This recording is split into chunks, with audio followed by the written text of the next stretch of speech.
ਸਤਿ ਸ੍ਰੀ ਅਕਾਲ। ਤੁਸੀਂ ਦੇਖ ਰਹੇ ਹੋ ਤਖਤ ਪੰਜਾਬ। ਮੈਂ ਤੁਹਾਡੇ ਨਾਲ ਸੁਖਵਿੰਦਰ ਸਿੰਘ। ਮੇਰੇ ਨਾਲ ਉਗੇ ਸਿਆਸੀ ਮਾਹਰ ਪ੍ਰੋਫੈਸਰ ਮਨਜੀਤ ਸਿੰਘ ਮੌਜੂਦ ਨੇ।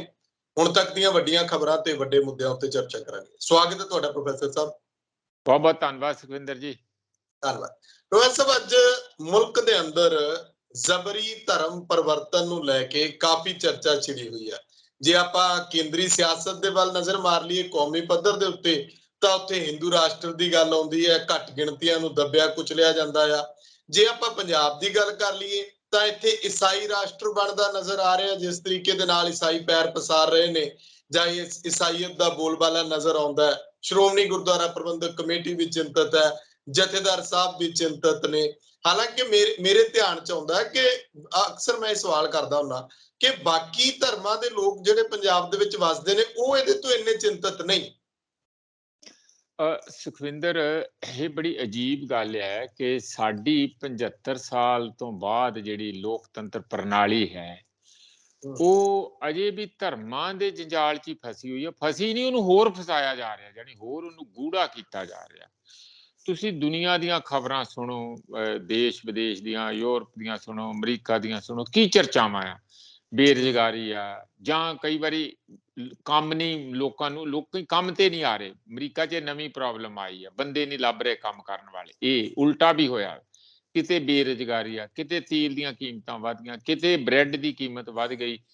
ਇਹੋ ਜਿਹੀਆਂ ਗੱਲਾਂ ਤੁਹਾਨੂੰ ਚਰਚਾ 'ਚ ਮਿਲਣਗੀਆਂ। ਸਰਕਾਰਾਂ ਤੋਂ ਉਮੀਦ ਕੀਤੀ ਜਾਂਦੀ ਹੈ ਕਿ ਇਹੋ ਜਿਹੀਆਂ ਗੱਲਾਂ ਠੀਕ ਹੋਣ। ਸਾਡੇ ਚਰਚਾ ਕੀ ਹੁੰਦੀ ਹੈ, ਆਹ ਜੀ ਧਰਮ ਸੰਸਦ ਹੋ ਗਈ, ਇਹ ਹੁਣ ਫਲਾਨੀ ਜਗ੍ਹਾ ਆ ਹੋਇਆ, ਉਹਦੇ ਤੇ ਫਲਾਣੇ ਨੇ ਗਲਤ ਬੋਲ ਦਿੱਤਾ, ਉਹਦੇ ਤੇ ਹੁਣ ਮੁਕੱਦਮਾ ਜਾਰੀ ਕਰੋ, ਇਹਦੇ ਤੇ ਤੁਸੀਂ ਹਿਜਾਬ ਪਾਉਣਾ ਕਿ ਨਹੀਂ। ਕਰਨਾਟਕਾ ਦੇ ਵਿੱਚ ਉਹ ਸੁਪਰੀਮ ਕੋਰਟ 'ਚ ਪਹੁੰਚ ਗਏ, ਉਹਨਾਂ ਨੇ ਕਿਹਾ ਜੀ ਤੁਸੀਂ ਹੁਣੇ ਜਵਾਬ ਦਿਓ, ਇਹ ਤੁਸੀਂ ਰੋਕ ਕਿਵੇਂ ਸਕਦੇ ਆ। ਪੰਜਾਬ ਦੇ ਵਿੱਚ ਲਓ ਜੀ, ਇੱਥੇ ਤੇ ਈਸਾਈ ਮਤ ਨੇ ਲਾਲਾ ਕਰਤੀ ਆ, ਸਿੱਖੀ ਨੂੰ ਵੱਡਾ ਖਤਰਾ। ਹਰਪ੍ਰੀਤ ਜੀ ਕਹਿੰਦੇ ਆ ਕਿ ਸਾਨੂੰ ਕੇਂਦਰ ਮਦਦ ਕਰੇ। ਜੋ 1947 ਦੇ ਵਿੱਚ ਸਿੱਖਾਂ ਦਾ ਸਟੈਂਡ ਸੀ, ਮੈਨੂੰ ਹੌਲੀ ਹੌਲੀ ਲੱਗਦਾ ਕਿ ਉਹ ਫਿਰ ਉਸੇ ਪਾਸੇ ਨੂੰ ਹਾਲਾਤਾਂ ਦੇ ਵਿੱਚ ਇੰਜ ਫਿੱਟ ਕਰਕੇ ਧੱਕਿਆ ਜਾ ਰਿਹਾ। ਬੜੀ ਮੈਨੂੰ ਅਜੀਬ ਕਿਸਮ ਦੀ ਸਾਡੇ ਦੇਸ਼ ਦੀ ਰਾਜਨੀਤੀ। ਮੈਨੂੰ ਦੱਸੋ, ਧਰਮਾਂ ਦਾ ਖਤਰਾ ਕੀ ਹੈ?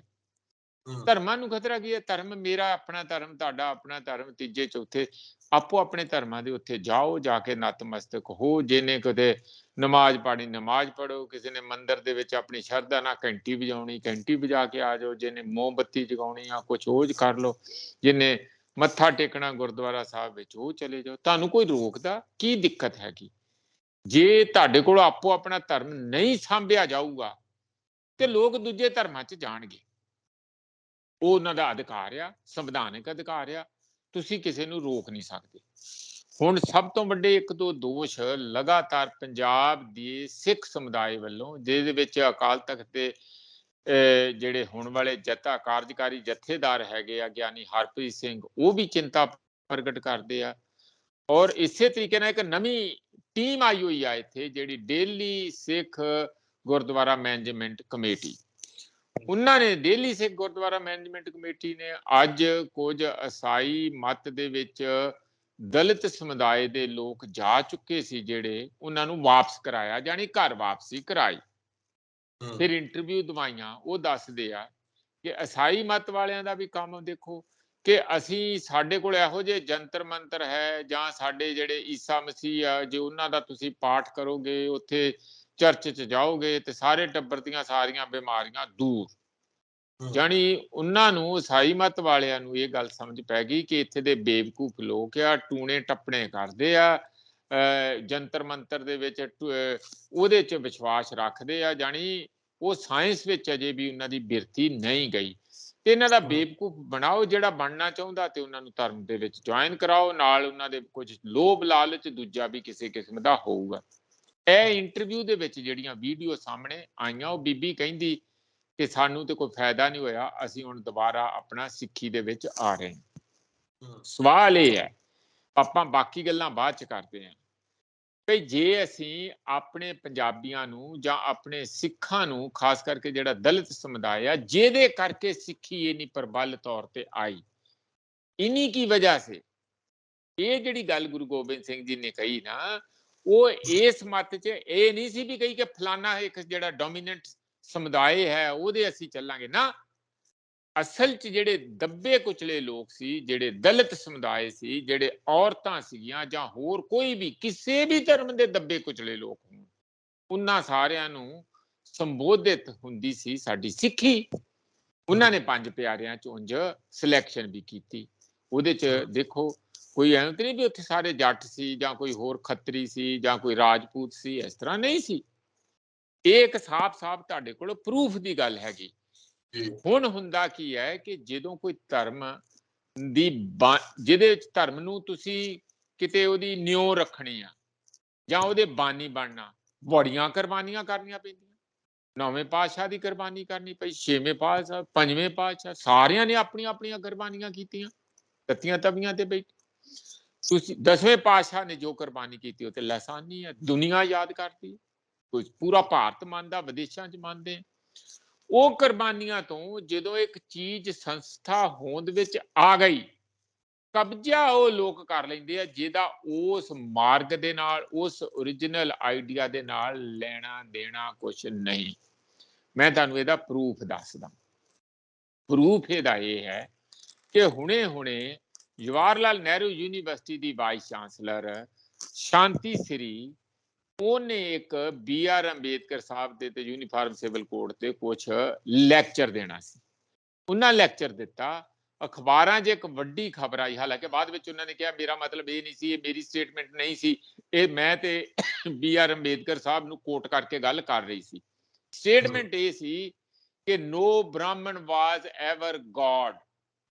ਕਹਿੰਦੇ ਰਾਜਪੂਤਾਂ ਤੱਕ ਆ ਕੇ ਗੱਲ ਖਤਮ ਹੋ ਜਾਂਦੀ ਹੈ। ਸ਼ਿਵਜੀ ਬਾਰੇ ਉਹਨਾਂ ਨੇ ਕਿਹਾ, ਸ਼ਿਵਜੀ ਮਹਾਰਾਜ ਬਾਰੇ, ਕਿ ਉਹ ਜਾਂ ਤੇ ਦਲਿਤ ਸੀ ਜਾਂ ਆਦੀਵਾਸੀ ਸੀ। ਤੇ ਕ੍ਰਿਸ਼ਨ ਜੀ ਬਾਰੇ ਤੇ ਹੈ ਹੀ, ਉਹ ਗਵਾਲੇ ਸੀਗੇ, ਜਿਵੇਂ ਯਾਦਵੰਸ਼ੀ ਜਾਦੂ, ਉਹ ਇਸ ਤਰ੍ਹਾਂ ਕਹਿੰਦੇ ਕਿ ਜਿੰਨੇ ਇਹ ਮਤਲਬ ਸਿੰਬਲ ਤੁਹਾਡੇ ਸਾਹਮਣੇ ਹਿੰਦੂ ਪ੍ਰਥਾ ਜਿਹਨੂੰ ਪੈਂਥੀਅਨ ਕਹਿੰਦੇ ਸਾਰੇ ਸਾਹਮਣੇ ਆਏ, ਉਹਨਾਂ ਚੋਂ ਇੱਕ ਵੀ ਬ੍ਰਾਹਮਣ ਨਹੀਂ ਹੈਗਾ। ਤੇ ਮੰਦਿਰਾਂ ਦੇ ਕਬਜ਼ਾ ਕਿਹਦਾ? ਉਹਨਾਂ ਨੂੰ ਵੜਨ ਵੀ ਨਹੀਂ ਦਿੰਦੇ ਉੱਥੇ ਕਈ ਜਗ੍ਹਾ, ਨਾ ਔਰਤ ਨੂੰ ਵੜਨ ਦਿੰਦੇ। ਉਹ ਕਿੰਨਾ ਸੁਪਰੀਮ ਕੋਰਟ ਨੇ ਜਿਹੜਾ ਕੇਰਲਾ ਦੇ ਵਿੱਚ ਕਿੰਨਾ ਰੌਲਾ ਪਿਆ ਕਿ ਔਰਤਾਂ ਨੂੰ ਵੜਨ ਦਿਓ, ਕਹਿੰਦੇ ਨਾ। ਕਈ ਜਗ੍ਹਾ ਤੇ ਕਹਿੰਦੇ ਤੁਹਾਨੂੰ ਧੋਤੀ ਲਾ ਕੇ ਹੀ ਵੜਨ ਦਿਆਂਗੇ, ਨਹੀਂ ਤੇ ਤੁਸੀਂ ਆ ਹੀ ਨਹੀਂ ਸਕਦੇ। ਬਾਹਰ ਧੋਤੀਆਂ ਵੇਚੀ ਜਾਂਦੇ ਆ, ਜਾਨੀ ਉਹੀ ਬਿਜ਼ਨਸ ਖੜਾ ਕਰ ਲਿਆ। 1000 ਰੁਪਇਆ ਦੇ ਦਿਓ ਤੇ ਬਾਬੇ ਦੇ ਦਰਸ਼ਨ ਸਿੱਧੇ, ਤੇ ਨਹੀਂ ਤੇ ਲਾਈਨ 'ਚ ਲੱਗੇ ਰਹੋ ਤਾਂ 5-6 ਘੰਟੇ, ਅਗੇ ਸਾਰੇ ਦਿਨ ਦਾ ਟ੍ਰਿਪ ਤੁਹਾਡਾ ਖਰਾਬ ਹੋ ਜਾਂਦਾ। ਇਹ ਹਾਲਾਤ ਬਿਜ਼ਨਸ ਤੇ ਕਬਜ਼ਾ ਉਹਨਾਂ ਬੰਦਿਆਂ ਦਾ ਹੋ ਗਿਆ ਜਿਹੜੇ ਦੇਸ਼ ਦੇ ਰਾਸ਼ਟਰਪਤੀ ਨੂੰ ਵੀ ਮੰਦਿਰ 'ਚ ਨਹੀਂ ਵੜਨ ਦਿੰਦੇ, ਪੌੜੀਆਂ 'ਚ ਬਿਠਾ ਕੇ ਪ੍ਰਸ਼ਾਦ ਦਿੰਦੇ ਆ। ਤੇ ਰਾਸ਼ਟਰਪਤੀ ਵੀ ਉਹੋ ਜਿਹਾ ਲੈਣ ਕੀ ਗਏ ਸੀਗੇ ਉੱਥੇ? ਭਈ ਤੁਸੀਂ ਬੇਇੱਜ਼ਤੀ ਕਰਾਉਣ ਗਏ ਸੀ ਆਪਣੀ? ਤੁਸੀਂ ਕਹੋ ਮੈਂ ਨਹੀਂ ਜਾਂਦਾ ਜਦ ਤੱਕ ਮੈਨੂੰ ਨਹੀਂ ਤੇ ਉੱਥੇ ਬਹਿ ਜਾਏ, ਉੱਥੇ ਭੁੱਖ ਹੜਤਾਲ ਤੇ ਬਹਿ ਜਾਏ। ਮੈਂ ਦੇਸ਼ ਦਾ ਰਾਸ਼ਟਰਪਤੀ ਆ, ਇਹ ਡੈਮੋਕ੍ਰੇਸੀ ਆ, ਸੰਵਿਧਾਨਕ ਅਹੁਦਾ ਆ, ਤੁਸੀਂ ਉਹ ਸੰਵਿਧਾਨਕ ਅਹੁਦੇ ਦੀ ਬੇਇੱਜ਼ਤੀ ਕਰਦੇ ਆ। ਮੈਂ ਇੱਥੇ ਬੈਠਾ ਆ, ਜਦ ਤੱਕ ਮੈਨੂੰ ਮੰਦਿਰ 'ਚ ਨਹੀਂ ਜਾਣ ਦਿੰਦੇ ਗੋਲੀ ਮਾਰਨੀ ਮਾਰ ਦਿਓ। ਜਦ ਤੱਕ ਜਾਤ ਪਾਤ ਟੁੱਟਣੀ ਨਹੀਂ, ਜਦ ਤੱਕ ਤੁਸੀਂ ਕੁਰਬਾਨੀ ਕਰਨ ਲਈ ਤਿਆਰ ਨਹੀਂ ਹੋਗੇ। ਤੁਸੀਂ ਮੀਸਣੇ ਜੇ ਮਿੰਨੇ ਜੇ ਬਣ ਕੇ ਆ ਜਾਂਦੇ ਆ ਉੱਥੇ ਆਪਣੀ ਬੇਇੱਜ਼ਤੀ ਕਰਾ ਕੇ, ਤੇ ਕੌਣ ਤੋੜੂਗਾ ਇਹਨੂੰ? ਕਿਵੇਂ ਟੁੱਟੂਗਾ ਇਹ ਸਾਰਾ ਜਿਹੜਾ ਇੰਨਾ ਵਿਤਕਰੇ ਵਾਲਾ ਤੁਹਾਡਾ ਐਟੀਟਿਊਡ ਹੈ? ਇਹ ਪੰਜਾਬ 'ਚ ਹੋਇਆ। ਕਬਜ਼ਾ ਕਿਹਦਾ? ਹੁਣ SGPC 'ਚ ਕੌਣ, ਕਿਹਦਾ ਬੋਲਬਾਲਾ ਆ? ਗੁਰਦੁਆਰਿਆਂ ਦੀ ਜਿਹੜੀ ਸੰਸਥਾ ਸਾਡੀ ਸਾਰੀ, ਜਿੱਥੇ ਆਮਦਨ ਦੇ ਸਾਧਨ ਹੋਰ ਸਾਰਾ ਲੋਕਾਂ ਦੀ ਆਸਥਾ ਆ, ਉਹ ਕਬਜ਼ਾ ਕੋਈ ਹੋਰ ਹੀ ਕਰ ਗਏ। ਪੋਲਿਟਿਕਸ 'ਚ ਕਿਹਦਾ ਕਬਜ਼ਾ ਆ? ਤੁਹਾਨੂੰ ਪਤਾ ਹੀ ਆ, ਉਹਦੇ 'ਚ ਦਲਿਤਾਂ ਦਾ ਕਬਜ਼ਾ ਆ। ਇਹ ਜਿਹੜੀ ਦਿੱਕਤ ਆਉਂਦੀ ਆ, ਇਹ ਸਾਰੇ ਧਰਮਾਂ 'ਚ ਆਉਂਦੀ ਆ। ਭਈ ਇਨਕਲਾਬੀ ਲੋਕ ਥੱਲਿਓਂ ਧਰਾਤਲ ਤੋਂ ਕਿਸੇ ਸਮੇਂ 'ਚ ਪੈਦਾ ਹੁੰਦੇ ਆ।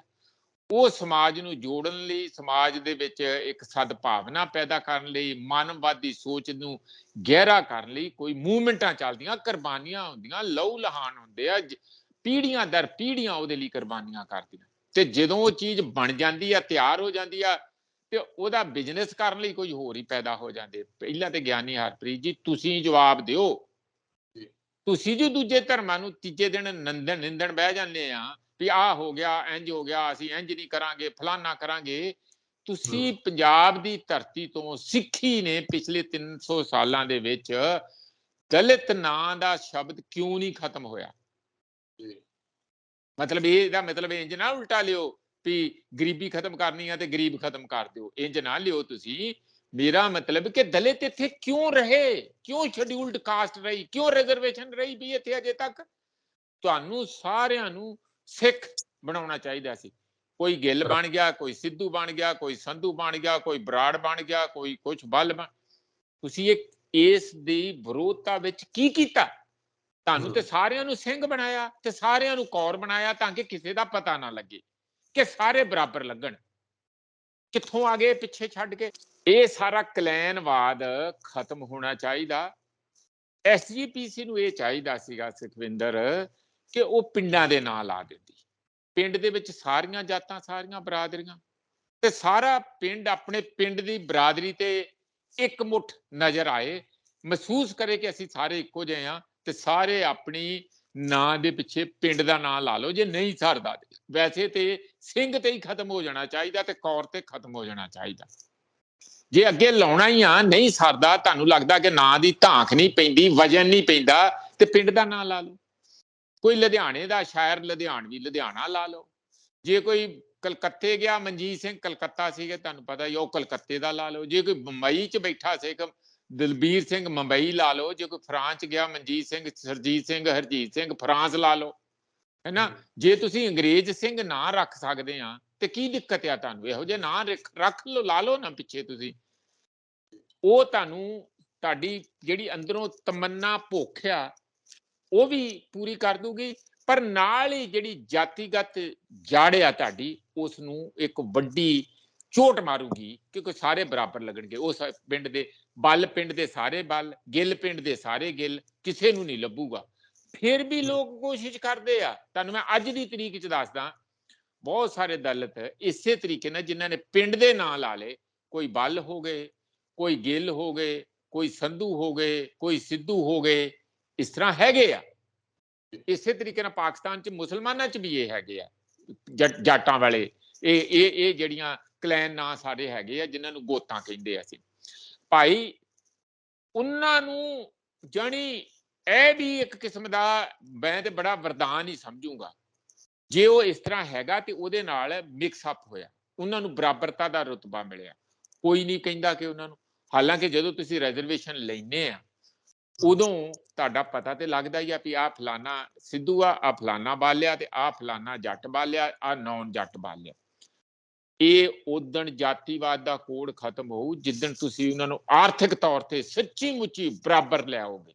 ਫਿਰ ਉਹ ਰਾਜਨੀਤੀ 'ਚ ਬਰਾਬਰ ਦਾ ਹਿੱਸਾ ਲੈਣਗੇ, ਫਿਰ ਉਹਨਾਂ ਕੋਲ ਚਾਰ ਪੈਸੇ ਹੋਣਗੇ, ਫਿਰ ਉਹ ਕਿਸੇ ਦੀ ਧਾਂਕ ਜਾਂ ਇਹੋ ਜਿਹੇ ਸ਼ਬਦਾਂ ਨੂੰ ਵਰਤਣ ਦੀ ਕਿਸੇ ਦੀ ਹਿੰਮਤ ਨਹੀਂ ਰਹੂ ਉਹਨਾਂ ਦੇ ਸਾਹਮਣੇ। ਉਹ ਕੰਮ ਕੀ ਸਿੱਖੀ ਨੇ ਜਾਂ SGPC ਨੇ ਜਾਂ ਗਿਆਨੀ ਹਰਪ੍ਰੀਤ ਸਿੰਘ ਨੇ ਕੀਤੀ? ਉੱਠਦੇ ਕੀ ਆ, ਕੀ ਰੌਲਾ ਪਾਉਂਦੇ ਆ? ਗੁਰਦੁਆਰੇ ਅਲੱਗ ਬਣਾ ਲਏ ਜੀ, ਇਹ ਕਿੱਦਾਂ ਹੋ ਗਿਆ ਜੀ? ਗੁਰਦੁਆਰੇ ਇਕੱਠੇ ਕਰੋ। ਵੀ ਗੁਰਦੁਆਰੇ ਇਕੱਠੇ ਕਰਨ ਨਾਲ ਦਿਲ ਇਕੱਠੇ ਹੋ ਜਾਣਗੇ, ਸਮਾਜ ਬਰਾਬਰ ਹੋ ਜਾਊਗਾ? ਪਹਿਲਾਂ ਇਸ ਗੱਲ ਦਾ ਜਵਾਬ ਦਿਓ ਕਿ ਗੁਰਦੁਆਰੇ ਅਲੱਗ-ਅਲੱਗ ਹੋਏ ਕਿਉਂ? ਕਿਉਂਕਿ ਧਰਾਤਲ ਤੇ ਸਮਾਜ ਦੇ ਵਿੱਚ ਵਖਰੇਵਾਂ ਹੈ, ਉਹਦੇ ਕਰਕੇ ਅਲੱਗ-ਅਲੱਗ ਹੋਏ। ਜੇ ਤੁਹਾਡੇ ਸ਼ਮਸ਼ਾਨ ਭੂਮੀਆਂ ਅਲੱਗ-ਅਲੱਗ ਹੈਗੀਆਂ, ਇਕੱਠੇ ਕਰਕੇ ਫਿਰ ਲੋਕਾਂ 'ਚ ਏਕਾ ਹੋ ਜਾਊਗਾ? ਨਾ, ਧਰਾਤਲ ਦੇ ਉੱਤੇ ਨਾ ਕਰਨੀਆਂ ਚਾਹੀਦੀਆਂ, ਮੈਂ ਵਿਰੋਧਤਾ ਨਹੀਂ ਕਰ ਰਿਹਾ, ਪਰ ਤੁਸੀਂ ਧਰਾਤਲ ਦੇ ਹਾਲਾਤ ਪੈਦਾ ਕਰੋ। ਲੋਕ ਖੁਦ ਬਖੁਦ ਕਹਿਣ ਸਾਨੂੰ ਦੋ ਗੁਰਦੁਆਰੇ ਕੀ ਕਰਨੇ ਆ ਬਈ, ਅਸੀਂ ਸਾਰੇ ਬਰਾਬਰ ਆ, ਸਾਨੂੰ ਇੱਕੋ ਇੱਕ ਪਿੰਡ 'ਚ ਬਹੁਤ ਸੋਹਣਾ ਗੁਰਦੁਆਰਾ, ਇੱਕੋ ਬਾਣੀ ਆ, ਇੱਕੋ ਸਾਡੇ ਸ੍ਰੀ ਗੁਰੂ ਆਦਿ ਗ੍ਰੰਥ ਸ੍ਰੀ ਗੁਰੂ ਗ੍ਰੰਥ ਸਾਹਿਬ, ਅਸੀਂ ਉਹਨੂੰ ਨਤਮਸਤਕ ਹੁੰਦੇ ਆ। ਇਹ ਤੁਸੀਂ ਇਸ ਲਈ ਕੁਛ ਨਹੀਂ ਕੀਤਾ, ਨਾ ਤੁਸੀਂ ਸਿੱਖੀ ਦੇ ਮੂਲ ਧਾਰਾ ਨੂੰ, ਫਲਸਫੇ ਨੂੰ ਲੋਕਾਂ ਤੱਕ ਪਹੁੰਚਾਇਆ, ਨਾ ਉਹਨਾਂ ਨੂੰ ਲੋਕ ਸ਼ਕਤੀ ਤੇ ਰਾਜਨੀਤਿਕ ਸ਼ਕਤੀ ਤੇ ਸੱਭਿਆਚਾਰਕ ਸ਼ਕਤੀ ਇਸ ਵਿਸ਼ੇ ਨੂੰ ਬਣਾਇਆ, ਇਸ ਸੋਚ ਨੂੰ ਬਣਾਇਆ, ਸਿੱਖੀ ਦੀ ਸੋਚ ਨੂੰ ਬਣਾਇਆ। ਬਸ ਮੱਥਾ ਟੇਕੀ ਚੱਲੋ, ਕੀਰਤਨ ਸੁਣ ਕੇ ਚਲੇ ਜਾਓ ਤੇ ਪੈਸੇ ਦੇਈ ਚੱਲੋ ਤੇ ਅਨਪੜ੍ਹ ਰਹੋ। ਮਤਲਬ ਅਨਲਾਈਟਡ ਨਾ ਬਣੋ, ਰੋਸ਼ਨ ਦਿਮਾਗ ਨਾ ਹੋ ਜਾਓ। ਜਿੱਦਣ ਰੋਸ਼ਨ ਦਿਮਾਗ ਹੋ ਗਿਆ ਫਿਰ ਸਵਾਲ ਹੋਣਗੇ। ਸਵਾਲ ਕਿਸੇ ਨੂੰ ਚੰਗੇ ਨਹੀਂ ਲੱਗਦੇ। ਕਬਜ਼ਾ ਕਰਕੇ ਤੁਸੀਂ ਉਹਨਾਂ ਤੇ ਰਾਜ ਕਰਦੇ ਆ, ਤੇ ਜਦੋਂ ਅਗਲਿਆਂ ਨੂੰ ਲੱਗਦਾ ਕਿ ਫਲਾਣੇ ਰਾਜੇ ਦਾ ਰਾਜ ਚੰਗਾ ਇਹਨਾਂ ਨਾਲੋਂ, ਤੇ ਫਿਰ ਉਧਰ ਭੱਜ ਜਾਂਦੇ ਆ। ਫਿਰ ਤੁਹਾਨੂੰ ਕੀ ਕਰਨ? ਸਿੱਖੀ ਦਾ ਜਿਹੜਾ ਇੱਕ ਮੂਲ ਮੰਤਰ ਸੀ ਕਿ ਅਸੀਂ ਸਾਰਿਆਂ ਨੂੰ ਇੱਕ ਧਰਾਤਲ ਤੇ ਇੱਕ ਕੇ ਹਮ ਸਭ ਹੈ ਨਾ, ਇੱਕ ਪਿਤਾ ਇੱਕ ਕੇ ਵਾਰਿਸ, ਅਸੀਂ ਸਾਰੇ ਉਹਦੇ ਬੱਚੇ ਹੈਗੇ ਆ। ਉਹ ਕਿੱਥੇ ਫਲਸਫਾ ਤੁਹਾਡੇ ਕੋਲ? ਤੇ ਕਿਉਂ ਜਾਤੀ ਅਜੇ ਤੱਕ ਰਹੀ? ਕਦੀ ਤੁਸੀਂ ਆਪਣੇ ਵਿੱਚ ਸਵਾਲ ਇਹ ਕਰਦੇ ਆ? ਹਾਲਾਂਕਿ ਗਿਆਨੀ ਹਰਪ੍ਰੀਤ ਸਿੰਘ ਜੀ ਖੁਦ ਇਸ ਗੱਲ ਨੂੰ ਚੰਗੀ ਤਰ੍ਹਾਂ ਭਲੀ ਭਾਂਤ ਸਮਝਦੇ ਆ। ਉਹ ਕੋਈ ਉਹ ਅਪਰ ਕਾਸਟ ਬਰਾਦਰੀ ਚੋਂ ਨਹੀਂ ਹੈਗੇ ਉਸ ਕਿਸਮ ਨਾਲ, ਪਰ ਫਿਰ ਵੀ ਉਹ ਹਿੰਮਤ ਕਿਉਂ ਨਹੀਂ ਜਟਾਉਂਦੇ? ਇਹ ਲੜਾਈ ਦੇਣੀ ਪਊ ਧਰਾਤਲ ਤੇ, ਮਿਹਨਤ ਕਰਨੀ ਪਊ। ਬਹੁਤ ਸਾਰੇ ਲੋਕਾਂ ਦੀਆਂ ਤੁਹਾਨੂੰ ਉਸ ਕਿਸਮ ਦੀਆਂ ਉਹਨਾਂ ਦੀਆਂ ਖੱਟੀਆਂ ਕੌੜੀਆਂ ਸੁਣਨੀਆਂ ਪੈਣਗੀਆਂ, ਤਾਂ ਜਾ ਕੇ ਇਹਦੇ ਕੋਈ ਨਾ ਕੋਈ ਹੋਊਗਾ। ਨਹੀਂ ਤੇ ਜਿੰਨਾ ਮਰਜ਼ੀ ਤੁਸੀਂ ਭਾਸ਼ਣ ਦੇਈ ਜਾਓ। ਹੁਣ ਕੀ ਹੋਇਆ? ਨਿਹੰਗ ਉਹ ਕਨਵਰਟ ਹੋ ਗਏ, ਕੁਝ ਬਾਰਡਰ ਦੇ ਏਰੀਏ 'ਚ ਕਾਫੀ ਚੱਲ ਰਿਹਾ, ਖਾਸ ਕਰ ਮਜ਼੍ਹਬੀ ਸਿੱਖ ਜਿਹੜੇ ਬਰਾਦਰੀ ਆ, ਉਹ ਪਹਿਲਾਂ ਵੀ ਕਾਫੀ ਦੇਰ ਤੋਂ ਹਿਸਟੋਰੀਕਲੀ ਇਹਨਾਂ ਦੇ ਵਿੱਚ ਜਿਹੜੇ ਈਸਾਈ ਮੱਤ 'ਚ ਹੈਗੇ ਉਹ ਸ਼ਾਮਲ ਹੋ ਗਏ। ਉਹਨਾਂ ਨੇ ਉੱਥੇ ਕੋਈ ਟੈਂਪਰੇਰੀ ਚਰਚ ਲਾ ਕੇ ਕੋਈ ਆਪਣੀ ਪ੍ਰੇਅਰ ਕਰਨੀ ਹੋਊਗੀ। ਨਿਹੰਗ ਕਹਿੰਦੇ ਇਹ ਕਿਵੇਂ ਹੋ ਸਕਦਾ ਜੀ? ਨਿਹੰਗਾਂ ਨੇ ਆਪਣੇ ਸ਼੍ਰੀ ਸਾਹਿਬ ਕੱਢ ਕੇ ਮੁਕਾਬਲਾ ਕੀਤਾ। ਸ਼ਾਇਦ ਇਹ ਤੇ ਮੈਨੂੰ ਨਹੀਂ ਪਤਾ ਲੱਗਾ ਉਹਦੇ ਚੋਂ ਵਿੱਚ ਉੱਥੇ ਪ੍ਰੇਅਰ ਚਰਚ ਹੋਈ ਜਾਂ ਨਹੀਂ ਹੋਈ, ਪਰ 150 ਨਿਹੰਗਾਂ ਤੇ ਪਰਚਾ ਦਰਜ ਹੋ ਗਿਆ। ਇਹ ਗਿਆਨੀ ਹਰਪ੍ਰੀਤ ਸਿੰਘ ਜੀ ਦਾ ਕਹਿਣਾ ਹੈ, ਦੱਸਿਆ ਗਿਆ। ਹੁਣ ਸਵਾਲ ਇਹ ਹੈ ਕਿ ਨਿਹੰਗ ਕਿੰਨੀ ਕੁ ਦੇਰ ਸਿੱਖੀ ਨੂੰ ਅੱਗੇ ਤੋਰਨਗੇ? ਤੁਹਾਡੇ ਕੋਲ ਇੰਨਾ ਸਟਰਕਚਰ ਆ, ਕਾਲਜ ਆ, ਸਕੂਲ ਆ, ਪੈਸਾ ਹੈਗਾ। ਸਿੱਖੀ ਦਾ ਮੇਰਾ ਮਤਲਬ ਇਹ ਨਹੀਂ ਕਿ ਤੁਸੀਂ ਰਾਤੋਂ ਰਾਤ ਇੱਕ ਕਿਸਮ ਦਾ ਉਸ ਕਿਸਮ ਦਾ ਪ੍ਰਚਾਰ, ਜਿਵੇਂ ਕੂੜ ਪ੍ਰਚਾਰ ਜਾਂ ਜ਼ਬਰਦਸਤੀ, ਬਿਲਕੁਲ ਨਹੀਂ ਮੇਰਾ ਮਤਲਬ। ਤੁਸੀਂ ਤੇ ਸਿੱਖੀ ਦਾ, ਮੈਂ ਲਾਸਟ ਗੱਲ ਕਹਿਣ ਲੱਗਾ, ਸੌਰੀ ਬਹੁਤ ਜ਼ਿਆਦਾ ਬੋਲਤਾ। ਸਿੱਖੀ ਦਾ ਜੇ ਪ੍ਰਚਾਰ ਕਰਨਾ, ਉਹ ਕਰਮ ਕਰਨਾ, ਆਪਣੇ ਆਪ ਹੀ ਹੋਈ ਜਾਣਾ। ਸਾਰੇ ਦੇਸ਼ ਦੇ ਵਿੱਚ ਕੁਛ ਨਾ ਕਰੋ, ਬੰਦੇ ਭੇਜ ਕੇ ਜਗ੍ਹਾ ਜਗ੍ਹਾ, ਪਹਿਲਾਂ ਬਲਾਕ ਵਾਈਜ਼, ਪਹਿਲਾਂ ਡਿਸਟ੍ਰਿਕਟ ਵਾਈਜ਼, ਫਿਰ ਬਲਾਕ ਵਾਈਜ਼, ਫਿਰ ਥੱਲੇ ਗੁਰਦੁਆਰੇ ਖੋਲੋ, ਉਹਦੇ 3-4 ਸੇਵਾਦਾਰ ਰੱਖੋ, ਉਹ ਜਾ ਕੇ ਲੰਗਰ 24 ਘੰਟੇ ਲਾਉਣ। ਤੁਹਾਡਾ ਇੱਕੋ ਕੰਮ ਆ। ਇਸ ਦੇਸ਼ 'ਚ ਬਹੁਤ ਗਰੀਬੀ ਆ ਤੇ ਬਹੁਤ ਜਾਤੀਵਾਦ ਦਾ ਕਹਿਰ ਜਾਤੀਵਾਦ ਦਾ ਕਹਿਰ ਆ। ਜਦੋਂ ਉਹ ਗੁਰਦੁਆਰਾ ਸਾਹਿਬ ਵਿੱਚ ਆ ਕੇ ਸਾਰਿਆਂ ਦੇ ਨਾਲ ਬੈਠ ਕੇ ਪ੍ਰਸ਼ਾਦ ਲੈਣਗੇ, ਫਿਰ ਸਾਰਿਆਂ ਦੇ ਉੱਥੇ ਪੰਗਤ ਦੇ ਸੰਗਤ ਦੇ ਵਿੱਚ ਕਰਨਗੇ, ਇੱਕ ਦੂਜੇ ਦੇ ਉੱਥੇ ਕੋਈ ਕਿਸੇ ਨੂੰ ਅਹਿਸਾਸ ਨਹੀਂ ਹੋਊਗਾ। ਉਹਨਾਂ ਨੂੰ ਲੱਗੂਗਾ ਕਿ ਇਹ ਤੇ ਦੇਵਤਾ ਰੂਪੀ ਲੋਕ ਆ, ਇੱਥੇ ਤੇ ਅਸੀਂ ਇੱਕੋ ਬਰਤਨਾਂ 'ਚ ਖਾ ਸਕਦੇ ਹਾਂ। ਕਿਵੇਂ ਨਹੀਂ ਪ੍ਰਚਾਰ ਹੋਊਗਾ? ਤੁਸੀਂ ਗੱਲ ਲੋਕਾਂ ਨੂੰ ਜਾ ਕੇ ਗੱਲਾਂ ਨਹੀਂ ਕਰਨੀਆਂ। ਲੋਕਾਂ ਨੂੰ ਇਹ ਥੋੜੀ ਕਹਿਣਾ ਗਿਆ ਸਾਡਾ ਸ੍ਰੀ ਗੁਰੂ ਗ੍ਰੰਥ ਸਾਹਿਬ, ਪਹਿਲਾਂ ਗੁਰਮੁਖੀ ਪੜ੍ਹੋ ਫਿਰ ਸ੍ਰੀ ਗੁਰੂ ਗ੍ਰੰਥ ਸਾਹਿਬ ਪੜ੍ਹੋ। ਇੰਨਾ ਨਾ ਕਿਸੇ ਕੋਲ ਟਾਈਮ ਹੈ, ਨਾ ਉਹਨਾਂ ਕੋਲ ਸਮਝਿਆ। ਨਾ ਤੁਸੀਂ ਕਰਮ ਇਹੋ ਜਿਹੇ ਕਰੋ, ਲਹਿਰ ਇਹੋ ਜਿਹੀ ਚਲਾਓ ਜਿਵੇਂ ਕਿਸਾਨਾਂ ਨੇ ਕੀਤਾ ਸੀਗਾ।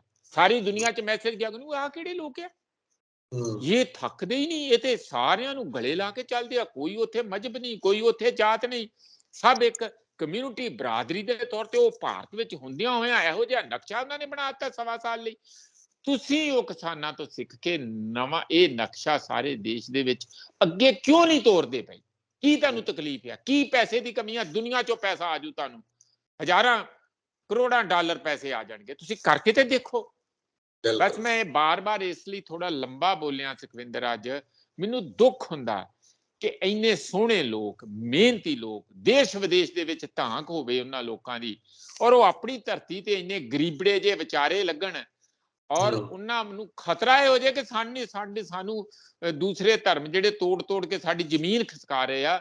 ਇਹਦਾ ਮਤਲਬ ਤੁਸੀਂ ਆਪਣੇ ਅੰਦਰ ਝਾਤੀ ਮਾਰੋ, ਬਹੁਤ ਵੱਡੀ ਕਮਜ਼ੋਰੀ ਦੇ ਤੁਸੀਂ ਸ਼ਿਕਾਰ ਆ। ਉਹ ਕਮਜ਼ੋਰੀ, ਅੰਦਰੂਨੀ ਕਮਜ਼ੋਰੀ ਦੂਰ ਕਰੋ, ਬਾਕੀ ਸਭ ਠੀਕ ਹੋ ਜਾਊ।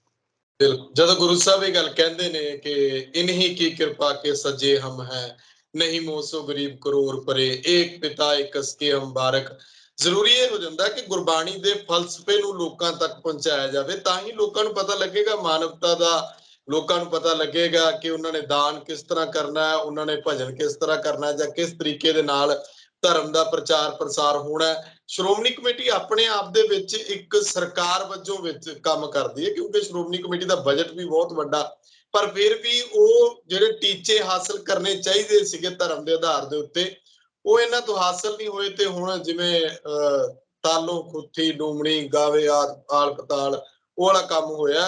ਪ੍ਰੋਫੈਸਰ ਸਾਹਿਬ, ਤੁਸੀਂ ਇਹਦੇ ਵਿੱਚ ਜ਼ਿਕਰ ਕਰ ਰਹੇ ਸੀ ਕਿ ਇਨਕਲਾਬ ਲੋਕਾਂ ਵੱਲੋਂ ਖੜਾ ਕਰ ਦਿੱਤਾ ਜਾਂਦਾ ਹੈ, ਬਾਅਦ ਦੇ ਵਿੱਚ ਉਹਨੂੰ ਹਾਈਜੈਕ ਕਰ ਲਿਆ ਜਾਂਦਾ, ਤੇ ਉਸ ਤੋਂ ਬਾਅਦ ਜਿਹੜੇ ਲੋਕ ਉਸ ਤੇ ਕਾਬਜ਼ ਹੋ ਜਾਂਦੇ ਨੇ, ਸੱਤਾਧਾਰੀ ਬਣ ਜਾਂਦੇ ਨੇ, ਉਹ ਮੁੜ ਕੇ ਪਿੱਛੇ ਮੁੜ ਕੇ ਤਾਂ ਦੇਖਦੇ ਨਹੀਂ, ਜ਼ਮੀਨੀ ਹਕੀਕਤ ਤੋਂ ਅਣਜਾਣ ਜਾਣਬੁੱਝ ਕੇ ਬਣੇ ਰਹਿੰਦੇ ਨੇ। ਮੈਂ ਗੱਲ ਕਰਨ ਲੱਗਿਆ ਕਿ ਅੰਨਾ ਹਜ਼ਾਰੇ ਨੇ ਚਿੱਠੀ ਲਿਖੀ ਹੈ ਅਰਵਿੰਦ ਕੇਜਰੀਵਾਲ ਨੂੰ ਕਿ ਤੁਸੀਂ ਜਿਹੜਾ ਸਵਰਾਜ ਨਾਂ ਦਾ ਕਿਤਾਬਚਾ ਲਿਖਿਆ ਸੀ, ਉਹਦੇ 'ਚ ਗੱਲਾਂ ਹੋਰ ਸੀ, ਇਹ ਜਿਹੜੀ ਲਹਿਰ ਚੱਲੀ ਸੀਗੀ ਇਹਦਾ ਸੁਨੇਹਾ ਕੁਝ ਹੋਰ ਸੀ, ਪਰ ਤੁਸੀਂ ਕਿਹੜੇ ਪਾਸੇ ਲੈ ਗਏ? ਬਿਲਕੁਲ, ਮੈਂ ਅਗਲੀ ਵਾਰ ਆਪਣੀ ਆ ਲਾਇਬ੍ਰੇਰੀ 'ਚ ਨਾ ਉਹ ਕਿਤਾਬ ਵੀ ਲਿਆ ਕੇ ਦਿਖਾ ਲੂੰਗਾ, ਤਾਂ ਕਿ ਇੰਝ ਨਾ ਲੱਗੇ ਵੀ ਅਸੀਂ ਸ਼ਾਇਦ ਇੰਝ ਹੀ ਕਹਿ ਰਹੇ ਹਾਂ। ਕਈਆਂ ਦੇ ਹੱਥ ਹੋਊਗੀ, ਮੇਰੇ ਕੋਲ ਕਾਪੀ ਪਈ ਹੈ ਸਵਰਾਜ ਵਾਲੀ, ਉਹਦੇ 'ਚ ਬਹੁਤ ਵਾਅਦੇ ਕੀਤੇ ਸੀ, ਵਾਕਿਆ ਇੰਝ ਲੱਗਦਾ ਸੀ ਕਿ ਇਨਕਲਾਬ ਹੈਗਾ। ਹੂੰ। ਅੰਨਾ ਹਜ਼ਾਰੇ ਪਹਿਲਾਂ ਵੀ ਆਪਣੀ ਨਾਰਾਜ਼ਗੀ ਜ਼ਾਹਰ ਕਰ ਚੁੱਕੇ ਆ, ਪਰ ਲਿਖਤੀ ਚਿੱਠੀ ਵਿੱਚ ਕਰਨਾ ਉਹਨਾਂ ਨੇ ਪਹਿਲੀ ਵਾਰੀ ਕੀਤਾ। ਇਹ ਬਿਲਕੁਲ ਠੀਕ ਆ। ਇਹ ਤੇ ਇੱਕ ਨਵੇਂ ਕਿਸਮ ਦਾ, ਇਹ ਖੁਦ ਕੇਜਰੀਵਾਲ ਦੀ ਤੁਸੀਂ ਉਹਨਾਂ ਨੂੰ ਦਿਨਾਂ ਦੇ ਭਾਸ਼ਣ ਸੁਣ ਲਓ ਵੀ ਅਸੀਂ ਇਨਕਰਪਟੀਬਲ ਆ। ਉਹ ਸੀਟ ਤੇ ਬੈਠ ਕੇ ਹਰ ਕੋਈ ਕਰਪਟ ਹੋ ਜਾਂਦਾ, ਭ੍ਰਿਸ਼ਟ ਹੋ ਜਾਂਦਾ, ਪਰ ਅਸੀਂ ਇੱਕ ਅਲੱਗ ਮਿੱਟੀ ਦੇ ਬਣੇ ਹੋਏ ਆ, ਦੇਵਤਾ ਰੂਪੀ ਹੈਗੇ ਆ। ਸਾਨੂੰ ਕੋਈ ਵੀ ਲੋਭ, ਲਾਲਚ, ਦਬਾਅ, ਡਰ, ਭਉ ਕਿਸੇ ਕਿਸਮ ਨਾਲ ਝੁਕਾ ਨਹੀਂ ਸਕੂਗਾ। ਇਸੇ ਕਰਕੇ ਲੋਕ ਇਹਦੇ ਪਿੱਛੇ ਵੀ ਲੱਗੇ, ਕੇਜਰੀਵਾਲ ਦੇ ਪਿੱਛੇ ਲੱਗਣ ਦਾ ਕਾਰਨ। ਪਰ ਜਦੋਂ ਪਹਿਲੀ ਸਰਕਾਰ ਮਜ਼ਬੂਤ ਜੀ ਬਣੀ, ਸਭ ਤੋਂ ਪਹਿਲਾਂ ਤੇ ਇਹਨੇ ਚੰਗੇ ਬੰਦੇ ਬਾਹਰ ਕੱਢੇ, ਉੱਥੇ ਹੀ ਪਤਾ ਲੱਗ ਗਿਆ ਵੀ ਲਓ ਇਹ ਚੜ ਗਿਆ ਚੰਦ।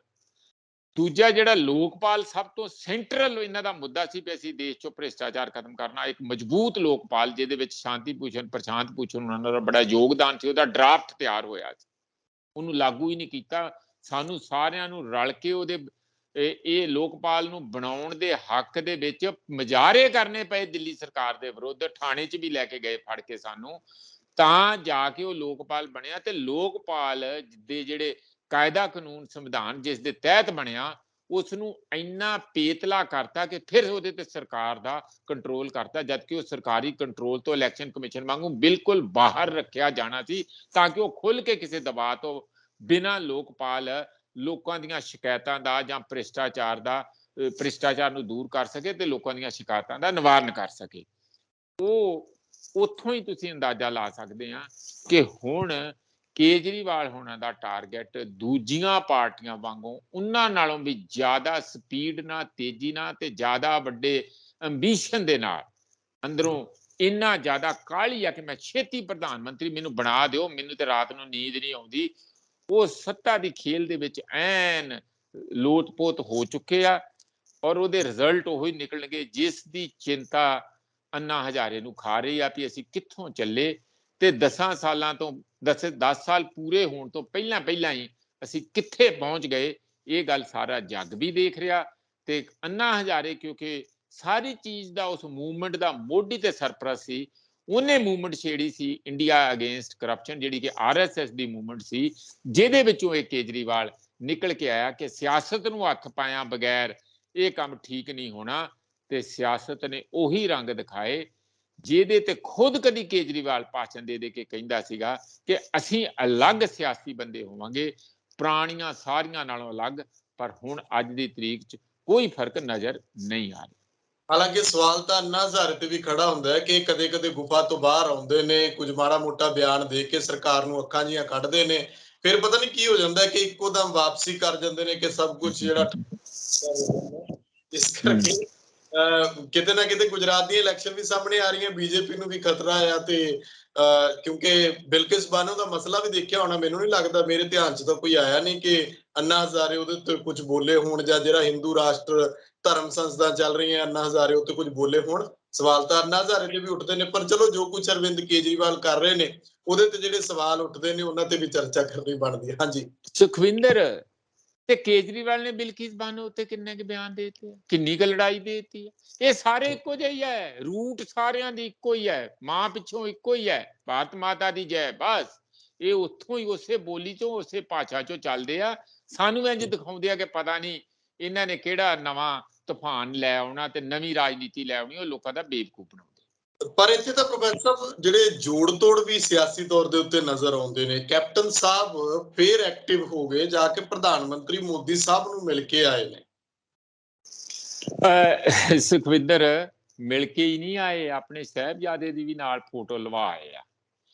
ਤੁਸੀਂ ਪਤਾ ਨਹੀਂ ਇਹ ਸੁੰਘਿਆ ਕਿ ਨਹੀਂ ਸੁੰਘਿਆ, ਮੇਰੇ ਜਿਹੜੇ ਸੂਈਏ ਆ ਉਹ ਸੁੰਘ ਕੇ ਦੱਸ ਰਹੇ ਆ ਵੀ ਹੋ ਸਕਦਾ ਉਹਨੂੰ ਕਿਤੇ ਪੰਜਾਬ ਬੀਜੇਪੀ ਦਾ ਪ੍ਰਧਾਨ ਨਾ ਬਣਾ ਦਿੱਤਾ ਜਾਏ। ਇਹ ਜਿਹੜੇ ਜਿੰਨੇ ਰਾਜੇ ਮਹਾਰਾਜੇ ਰਹਿੰਦੇ ਹੋਏ ਆ, ਇਹ ਸੱਤਾ ਤੋਂ ਬਗੈਰ, ਤੇ ਜਿਸ ਤਰ੍ਹਾਂ ਪਾਣੀ ਮਛਲੀ ਤੋਂ ਬਗੈਰ ਇੱਕ ਪਲ ਨਹੀਂ ਬਚਦੀ, ਇਹ ਸੱਤਾ ਤੋਂ ਬਗੈਰ ਨਹੀਂ ਬਚ ਸਕਦੇ। ਔਰ ਇਹ ਹਮੇਸ਼ਾ ਜਿਹੜਾ ਵੀ ਵੱਡਾ ਰੂਲਿੰਗ ਐਲੀਟ ਹੋਇਆ ਉਹਦੇ ਨਾਲ ਆਪਣਾ ਹੱਥ ਮਿਲਾ ਕੇ ਚੱਲੇ। ਇਹ ਔਰੰਗਜ਼ੇਬ ਦੇ ਨਾਲ ਵੀ ਹੱਥ ਮਿਲਾਉਣਗੇ, ਮੁਗਲਾਂ ਦੇ ਨਾਲ ਵੀ ਮਿਲਾਉਣਗੇ, ਅੰਗਰੇਜ਼ਾਂ ਨਾਲ ਵੀ ਮਿਲਾਉਣਗੇ, ਪੁਰਤਗੀਜ਼ੀਆਂ ਫਰਾਂਸੀਸੀਆਂ ਨਾਲ ਵੀ ਮਿਲਾਉਣਗੇ। ਉੱਥੇ ਪਿੱਠ ਲਾ ਕੇ ਰੱਖਦੇ ਆ ਸੱਤਾਧਾਰ। ਇਹ ਅਸਲਮਾਨੀਆਂ ਚ ਸੱਤਾਧਾਰੀ ਲੋਕ ਇਹ ਆ। ਹੁਣ ਜਾ ਕੇ ਕੋਈ ਧਰਮ ਨਹੀਂ, ਕੋਈ ਦੀਨ ਨਹੀਂ, ਇਹਨਾਂ ਦਾ ਕੋਈ ਕੁਛ ਨਹੀਂ। ਪਿਓਰ ਕੇਸ ਇਹ ਆ ਕਿ ਜਿੱਥੇ ਵੀ ਤਕੜਾ ਹੈਗਾ ਉੱਥੇ ਜਾ ਕੇ ਹਾਂਜੀ ਦੱਸੋ ਜੀ ਕੀ ਸੇਵਾ ਕਰੀ। ਉੱਥੇ ਜਾ ਕੇ ਆਪਣਾ ਏਜੰਡਾ ਤੈਅ ਕਰ ਆਏ ਆ। ਏਜੰਡਾ ਇਹ ਆ ਵੀ ਦੱਸੋ ਜੀ ਪਾਕਿਸਤਾਨ ਤੋਂ ਬਹੁਤ ਖਤਰਾ, ਪਹਿਲਾਂ ਵੀ ਕਹੀ ਜਾਂਦੇ ਸੀ। ਉੱਥੋਂ ਡਰੋਨ ਆ ਰਹੇ ਆ, ਉੱਥੇ ਦੱਸੋ ਅਸੀਂ ਪੰਜਾਬ ਦਾ ਡਿਫੈਂਸ ਮਜ਼ਬੂਤ ਕਰ ਲਈ। ਮੈਂ ਫੌਜੀ ਆ, ਮੇਰੀ ਰਗਾਂ ਚ ਫੌਜ ਦਾ ਖੂਨ ਅਜੇ ਵੀ ਉਸੇ ਤਰ੍ਹਾਂ ਚੱਲ। ਪਤਾ ਨਹੀਂ ਬੈਠੇ ਤੇ ਦਫ਼ਤਰ ਚ ਹੀ ਰਹੇ, ਮੇਰਾ ਨਹੀਂ ਖਿਆਲ ਕਿਤੇ ਗੋਲੀਆਂ ਚਲਾਈਆਂ, ਕਿਹੜਾ ਟੈਂਕ ਦਾ ਤੂੰ ਗੋਲਾ ਛੱਡਿਆ ਇਹਨਾਂ ਨੇ ਫੌਜੀ ਨੇ ਦੱਸਣ ਇੱਕ ਵੀ। 2-4 ਸਾਲ ਲਾ ਕੇ ਘਰੇ ਆ ਗਏ ਤੇ ਮੈਂ ਫੌਜੀ ਆ, ਮੈਂ ਫੌਜੀ ਆ। ਇਸ ਤਰ੍ਹਾਂ ਫੌਜ ਹੁੰਦੀ ਹੈ? ਜਦ ਤੱਕ ਤੁਸੀਂ ਕੋਈ ਲੜਾਈ ਨਾਲ ਲੜੀ ਹੋਵੇ, ਆਪ ਗੋਲੀ ਖਤਰੇ 'ਚ ਨਾ ਪਏ ਹੋ, ਜਦ ਤੱਕ ਮੈਨੂੰ ਨਹੀਂ ਲੱਗਦਾ ਕੋਈ ਕੈਂਪ 'ਚ ਬੈਠਾ ਫੌਜੀ ਬਣ ਜਾਂਦਾ। ਪਰ ਚਲੋ ਜੇ ਉਹ ਕਲੇਮ ਕਰਦੇ ਵੀ ਆ ਦੇਸ਼ ਭਗਤੀ ਤਾਂ ਕੋਈ ਉਹਨਾਂ ਦਾ ਅਸੀਂ ਨਹੀਂ ਕਿੰਤੂ ਪਰੰਤੂ ਕਰਦੇ। ਦੇਸ਼ ਭਗਤ ਹੋਣਾ ਵੀ ਚਾਹੀਦਾ। ਇਹ ਸਾਡਾ ਦੇਸ਼ ਆ, ਅਸੀਂ ਇੱਥੋਂ ਦਾ ਅੰਨ ਨਮਕ ਖਾਂਦੇ ਆ। ਪਰ ਇਹਨੂੰ ਕਿਉਂ ਸਭ ਤੋਂ ਜ਼ਿਆਦਾ ਕੈਪਟਨ ਅਮਰਿੰਦਰ ਸਿੰਘ ਨੂੰ ਚੜਿਆ ਰਹਿੰਦਾ ਦੇਸ਼ ਦਾ, ਦੇਸ਼ ਭਗਤੀ ਦਾ ਜਾਨੀ ਜੋਮ ਚੜਿਆ ਰਹਿੰਦਾ, ਮੈਂ ਕਹਿੰਦਾ ਜੋਸ਼ ਚੜਿਆ ਰਹਿੰਦਾ। ਉਹ ਬਿਲਕੁਲ ਹੀ RSS ਵਾਲਾ। ਤੇ ਉਹਨਾਂ ਨੂੰ ਇਹ ਗੱਲ ਬਹੁਤ ਚੰਗੀ ਲੱਗਦੀ ਆ ਕਿ ਕੋਈ ਨਾਮੀ ਖਾਮੀ ਬੰਦਾ ਇੱਥੇ ਸਾਨੂੰ ਮਿਲਦਾ। ਤੇ ਹੁਣ ਉਹ ਜਿਹੜੀ ਪੰਜਾਬ ਲੋਕ ਕਾਂਗਰਸ ਆ ਉਹ ਖਤਮ ਕਰਕੇ ਮੈਨੂੰ ਲੱਗਦਾ ਕਿ ਛੇਤੀ ਆ ਗਿਆ ਇਹਨਾਂ ਦਾ ਜਿਹੜਾ ਪੰਜਾਬ ਦਾ ਇੰਚਾਰਜ ਆ BJP ਦਾ, ਉਹਦਾ ਬਿਆਨ ਆ ਗਿਆ। ਔਰ ਅੱਜ ਹੀ ਪ੍ਰੈਸ ਕਾਨਫਰੰਸ ਹੋਣੀ ਆ ਜਿਹਦੇ ਵਿੱਚ ਉਹਨਾਂ ਨੇ ਇਹ ਐਲਾਨ ਕਰਨਾ ਕਿ ਅਸੀਂ ਛੇਤੀ ਪੰਜਾਬ BJP ਨੂੰ ਰੀਆਰਗੇਨਾਈਜ਼ ਕਰ ਰਹੇ ਹਾਂ। 12 ਜ਼ਿਲ੍ਹਿਆਂ ਦੇ ਸ਼ਾਇਦ ਪ੍ਰਧਾਨ ਵੀ ਬਦਲ ਦੇਣਗੇ। ਇਹਦਾ ਮਤਲਬ ਸਮਝ ਲਓ ਹੁਣ ਤੁਸੀਂ। ਆ ਜਿੰਨੇ ਇਧਰੋਂ ਗਏ ਆ, ਬਲਬੀਰ ਸਿੱਧੂ ਤੇ ਹੋਰ ਜਿਹੜੇ ਵੇਰਕੇ ਹੁਣੀ, ਇਹ ਸਾਰੇ ਜਿਹੜੇ ਭੱਜ ਭੁੱਜ ਕੇ ਗਏ ਆ ਉਧਰ, ਇਹਨਾਂ ਨੂੰ ਕਿਤੇ ਨਾ ਕਿਤੇ ਸੈੱਟ ਆਪਣੇ ਜ਼ਿਲ੍ਹਿਆਂ 'ਚ ਕਰਨਗੇ। ਹੋ ਸਕਦਾ ਕਿ ਇਸੇ ਨੂੰ ਪੰਜਾਬ ਕਾਂਗਰਸ ਦਾ ਪ੍ਰਧਾਨ ਲਾ ਦੇਣ, ਕਿਉਂਕਿ ਉਹ ਸਿੱਖ ਚਿਹਰਾ ਬੜੀ ਦੇਰ ਦਾ ਲੱਭਦੇ ਸੀਗੇ। ਇਹਨੂੰ ਅੱਗੇ ਲਾ ਕੇ 2024 'ਚ ਪਹਿਲਾਂ ਛੋਟਾ ਝਟਕਾ ਦੇਣ ਤੇ 2027 ਦੇ ਵਿੱਚ ਫਿਰ ਵੱਡਾ ਝਟਕਾ ਦੇਣ ਦੀ ਤਿਆਰੀ ਸ਼ੁਰੂ ਹੈ। ਮੈਨੂੰ ਲੱਗਦਾ ਕਿ ਜਿਹੜੀ ਗਿਟਮਿਟ ਪ੍ਰਧਾਨ ਮੰਤਰੀ ਨਾਲ ਇਹ ਉੱਥੇ ਕਰਕੇ ਆਇਆ ਤੇ ਰਾਣਿੰਦਰ ਨੂੰ ਨਾਲ ਦਿਖਾਏ, ਪ੍ਰਨੀਤ ਕੌਰ ਦੀ ਜਗ੍ਹਾ ਹੋ ਸਕਦਾ ਉਹਨੂੰ ਦੁਬਾਰਾ ਖੜਾ ਕਰਨ ਲਈ, ਗਰੂਮ ਕਰਨ ਲਈ ਇਹ ਕੀਤਾ ਹੋਵੇ। ਇਹ ਛੋਟੀ ਖਬਰ ਨਹੀਂ ਹੈ। ਪੰਜਾਬ ਦੀ ਰਾਜਨੀਤੀ ਵਿੱਚ ਜਿਵੇਂ ਆਮ ਆਦਮੀ ਪਾਰਟੀ ਖਿਸਕਦੀ ਜੀ ਨਜ਼ਰ ਆਉਂਦੀ ਹੈ ਜਾਂ ਢਿੱਲੀ ਢਾਲੀ ਜੀ ਨਜ਼ਰ ਆਉਂਦੀ ਹੈ, ਉਸ ਢਿੱਲ ਢਾਲ ਦਾ ਫਾਇਦਾ ਲੈ ਕੇ ਕੈਪਟਨ ਹੋ ਸਕਦਾ ਆਪਣੀ ਕੈਪਟਨੀ ਦੇ ਜ਼ੋਰ ਦਿਖਾਉਣ ਲਈ ਘੱਟੋ ਘੱਟ 2024 ਚ ਪੂਰਾ ਤਿਆਰ ਬਰ ਤਿਆਰ ਬੈਠਾ ਹੋਵੇ। ਜ਼ਬਰਦਸਤ ਬਦਲਾਅ ਜਾਂ ਕਹਿ ਲਓ ਕਿ ਬਦਲਾਅ ਦੀ ਤਸਵੀਰ ਇਹ ਕਹਿਣਾ ਚਾਹੁੰਦੇ ਨੇ ਕਿ ਤੁਸੀਂ ਦੇਖੋ ਕਿ ਅਸੀਂ ਤੁਹਾਨੂੰ ਬਦਲਾਅ ਦਿਖਾ ਰਹੇ ਹਾਂ, ਪਰ ਦੇਖੋ ਸਾਡੀਆਂ ਨਜ਼ਰਾਂ ਦੇ ਨਾਲ। ਲੋਕ ਕਹਿੰਦੇ ਕਿ ਸਾਡੇ ਵੱਲ ਦੇਖੋ, ਸਾਡੀਆਂ ਨਜ਼ਰਾਂ ਨਾਲ ਦੇਖੋ, ਅਸੀਂ ਦੱਸਦੇ ਹਾਂ ਬਦਲਾ ਕੇ। ਪਰ ਇਹ ਕਹਿੰਦੇ ਨਹੀਂ ਕਿ ਸਾਡੇ ਤੋਂ ਲੈ ਲਓ ਐਨਕਾਂ, ਅਸੀਂ ਦਿਖਾਉਂਦੇ ਹਾਂ ਤੁਹਾਨੂੰ ਸਵੱਛ ਭਾਰਤ। ਜਿਵੇਂ BJP ਕਹਿੰਦੀ ਹੁੰਦੀ ਹੈ, ਸਵੱਛ ਇੱਕ ਪਾਸੇ ਆ ਤੇ ਭਾਰਤ ਇੱਕ ਪਾਸੇ ਆ। ਮੈਂ ਪ੍ਰੋਫੈਸਰ ਸਾਹਿਬ ਇੱਥੇ ਸਵਾਲ ਕਰਨ ਲੱਗਿਆ ਕਿ BAP ਕਲਚਰ ਦੇ ਬੜੇ ਚਰਚੇ ਨੇ। ਆਮ ਆਦਮੀ ਪਾਰਟੀ ਕਹਿੰਦੀ ਸੀ ਤੇ ਹੁਣ ਆਮ ਆਦਮੀ ਪਾਰਟੀ ਆਪ ਉਹ ਗਲਤਾਨ ਨਜ਼ਰ ਆਉਂਦੀ ਹੈ। ਉੱਪਰੋਂ ਨਜ਼ਰ ਮਾਰ ਲਓ ਥੱਲੇ ਤੱਕ, ਕੇਜਰੀਵਾਲ ਸਾਹਿਬ ਤੋਂ ਲੈ ਕੇ ਰਾਘਵ ਚੱਡਾ ਸਾਹਿਬ ਤੱਕ, ਤੇ ਰਾਘਵ ਚੱਡਾ ਤੋਂ ਹੁਣ ਪੰਜਾਬ ਦੇ ਵਿੱਚ ਜਿਸ ਤਰੀਕੇ ਦੇ ਨਾਲ ਕੈਬਨਿਟ ਰੈਂਕ ਦਿੱਤੇ ਜਾ ਰਹੇ ਨੇ, ਮੂੰਗਫਲੀਆਂ ਵਾਂਗੂ ਵੰਡੇ ਜਾ ਰਹੇ ਨੇ, ਤਾਂ ਕਿ ਭਗਵੰਤ ਮਾਨ ਹੋਰੀ ਜਦੋਂ ਜਾ ਕੇ ਕਿਤੇ ਦੌਰਾ ਕਰਨ ਜਾਂਦੇ ਨੇ, ਉਹਨਾਂ ਨੂੰ ਜਿਹੜੇ ਸੀਨੀਅਰ ਪੱਤਰਕਾਰ ਨੇ ਜਾਂ ਸਿਆਣੇ ਲੋਕ ਨੇ ਉਹ ਵੀ ਸੁਚੇਤ ਕਰ ਰਹੇ ਨੇ ਕਿ ਅਫਸਰਸ਼ਾਹੀ ਤੋਂ ਬਚ ਕੇ ਰਹੋ। ਇਹਨਾਂ ਦੇ ਆਪਣੇ ਕੁਝ ਗੁਪਤ ਏਜੰਡੇ ਹੁੰਦੇ ਨੇ। ਤੁਹਾਨੂੰ ਜੇ ਲੋਕਾਂ ਤੋਂ ਦੂਰ ਕਰ ਰਹੇ ਨੇ, ਮੁੜ ਕੇ ਵੀ ਤਾਂ ਤੁਸੀਂ ਸਾਬਕਾ ਹੋ ਕੇ ਲੋਕਾਂ ਦੇ ਵਿੱਚ ਹੀ ਹੋਣਾ, ਫਿਰ ਇੰਨੀ ਸਿਕਿਉਰਿਟੀ ਕਿੱਥੋਂ ਲੈ ਲਓਗੇ? ਹੁਣ ਲੋਕਾਂ ਦੇ ਵਿੱਚੋਂ ਨਿਕਲੇ ਹੋ ਤੇ ਹੁਣ ਲੋਕਾਂ ਤੋਂ ਦੂਰੀ ਬਣਾ ਕੇ ਬੈਠੇ ਹੋ। ਆਹੋ, ਇਹ ਤੇ ਮੈਨੂੰ ਸਮਝ ਨਹੀਂ ਆਉਂਦੀ। ਉੱਥੇ ਲੁਧਿਆਣੇ ਜਦੋਂ ਗਏ ਆ, ਜਿੱਦਣ 15 ਅਗਸਤ ਸੀਗਾ, 3000 ਬੰਦਾ ਲਾਤਾ। ਪਤਾ ਨਹੀਂ ਇੰਨਾ ਕਿਹੜਾ ਉੱਥੇ ਤੁਸੀਂ ਕੋਈ ਬਾਰਡਰ ਤੇ ਕੋਈ ਚਾਂਗ ਮਾਰੀ ਹੋਣੀ ਸੀ ਵੀ ਕਿਤੇ ਕੋਈ ਕਿਸੇ ਦੇ ਗੋਲੀ ਨਾ ਲੱਗ ਜੇ, ਵੀ ਸਾਨੂੰ ਜ਼ਿਆਦਾ ਡਿਫੈਂਸ ਚਾਹੀਦਾ। ਦਰਬਾਰ ਸਾਹਿਬ ਨਤਮਸਤਕ ਹੋਣਦੇ ਆ, ਸਾਰਾ ਥਰਮ ਦਰਮ ਕਰ ਦਿੱਤਾ। ਉੱਥੇ ਚਾਰੇ ਗੇਟਾਂ ਤੇ ਸਿਕਿਉਰਿਟੀ ਲਾਈ ਹੋਈ। ਆਮ ਲੋਕ ਜਿਹੜੇ ਉੱਥੇ ਸ਼ਰਧਾਲੂ ਜਾ ਰਹੇ ਸੀ ਉਹ ਬੜੇ ਪਰੇਸ਼ਾਨ ਹੋਏ। ਕਈਆਂ ਨੇ ਤੇ ਸ਼ਾਇਦ ਛੋਟੇ ਮੋਟੇ ਨਾਅਰੇ ਵੀ ਲਾਏ। ਇਸ ਤਰੀਕੇ ਨਾਲ ਜਨਤਾ ਨੂੰ ਨਹੀਂ ਤੰਗ। ਜਿਹਦਾ ਨਾਂ ਹੀ ਆਮ ਆਦਮੀ ਪਾਰਟੀ ਆ, ਉਹ ਖਾਸ ਆਦਮੀ VIP ਜਾਂ VVIP ਕਿੱਥੋਂ ਹੋ ਗਏ? ਪਰ ਜਦੋਂ ਇਹ ਜਿਹੜੀ ਕਹਿੰਦੇ ਤੇ ਹੈ, ਜਦੋਂ ਹੁਣ ਕੁਰਸੀ ਤੇ ਬਹਿ ਜਾਂਦੇ, ਉਹ ਕੁਰਸੀ ਫਿਰ ਇਹਨਾਂ ਨੂੰ ਘੁਮਾਉਣ ਲੱਗ ਜਾਂਦੀ ਆ। ਉਹਨੂੰ ਬਿਊਰੋਕ੍ਰੇਸੀ ਕਹਿ ਲਓ, ਉਹਨੂੰ ਸਰਕਾਰੀ ਸੱਤਾ ਕਹਿ ਲਓ, ਸਰਕਾਰੀ ਸੱਤਾ ਦਾ ਆਨੰਦ ਕਹਿ ਲਓ। ਬਸ ਇਹ ਉਂਝ ਹੀ ਆ। ਪੁਲਿਸ ਵਾਲੇ ਵੀ ਮੇਰਾ ਖਿਆਲ ਹੈ ਉਂਝ ਹੀ ਟ੍ਰੇਨਡ ਹੀ ਇੰਝ ਆ ਵੀ ਤੁਸੀਂ ਇੰਝ ਨਾ ਜੀ। ਪਤਾ ਨਹੀਂ ਕੀ ਗੱਲ ਹੈ, ਜਿਹੜਾ ਵੀ ਉੱਥੇ ਜਾਂਦਾ ਉਸੇ ਤਰੀਕੇ ਦਾ ਹੋ ਜਾਂਦਾ। ਇਹ ਆਖਰੀ ਲੋਕਾਂ ਦੀ ਸਰਕਾਰਾਂ ਤੋਂ ਆਖਰੀ ਕਿਸਮ ਦੀ ਰਾਜਨੀਤਿਕ ਸੋਚ ਤੋਂ ਇੱਕ ਉਮੀਦ ਸੀਗੀ। ਮੈਨੂੰ ਲੱਗਦਾ ਕਿ ਲੋਕ ਸ਼ਾਇਦ ਆਉਣ ਵਾਲੇ ਸਮੇਂ 'ਚ ਇਸ ਆਪਣੇ ਤੌਰ ਤੇ ਵੀ ਕਾਫੀ ਰੀਵਿਊ ਕਰ ਰਹੇ ਹੋਣਗੇ, ਦੁਬਾਰਾ ਮੁੜ ਮੁਲਾਂਕਣ ਕਰ ਰਹੇ ਹੋਣਗੇ ਕਿ ਕੀ ਪੰਜਾਬ ਨੂੰ ਇਹੋ ਜਿਹੀ ਰਾਜਨੀਤੀ ਅੱਗੇ ਕਿਤੇ ਲੈ ਕੇ ਜਾਊਗੀ ਜਾਂ ਅੱਧ ਵਿਚਾਲੇ ਹੀ ਦਮ ਤੋੜ ਜਾਊਗੀ। 6ਵਾਂ ਮਹੀਨਾ ਲੰਘ ਰਿਹਾ ਪਰ ਅਫਸਰਸ਼ਾਹੀ ਤੇ ਹਲੇ ਵੀ ਇਹਨਾਂ ਦੀ ਲਗਾਮ ਨਹੀਂ ਬਣ ਰਹੀ ਹੈਗੀ, ਜਾ ਕੇ ਛਾਪੇ ਮਾਰਨੇ ਪੈ ਰਹੇ ਨੇ।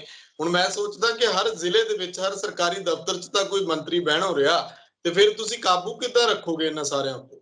ਨਹੀਂ ਨਹੀਂ, ਬਿਲਕੁਲ ਠੀਕ ਆ। ਹੁਣ ਫਿਰ ਦਫ਼ਤਰ ਦੇ ਵਿੱਚ ਕਿਤੇ ਵੀਡੀਓ ਦੇ ਵਿੱਚ ਗਏ ਸੀ ਕੁਲਦੀਪ ਸਿੰਘ ਧਾਲੀਵਾਲ ਹੁਣੀ, ਤਾਂ ਤੂੰ ਕੌਣ ਮੈਂ ਕੌਣ, ਉਹ ਬੰਦੇ ਵਿਚਾਰੇ ਜਿਹੜੇ ਸਧਾਰਨ ਕਲਰਕ ਉਹ ਵੈਸੇ ਹੀ ਡਰ ਜਾਂਦੇ ਆ।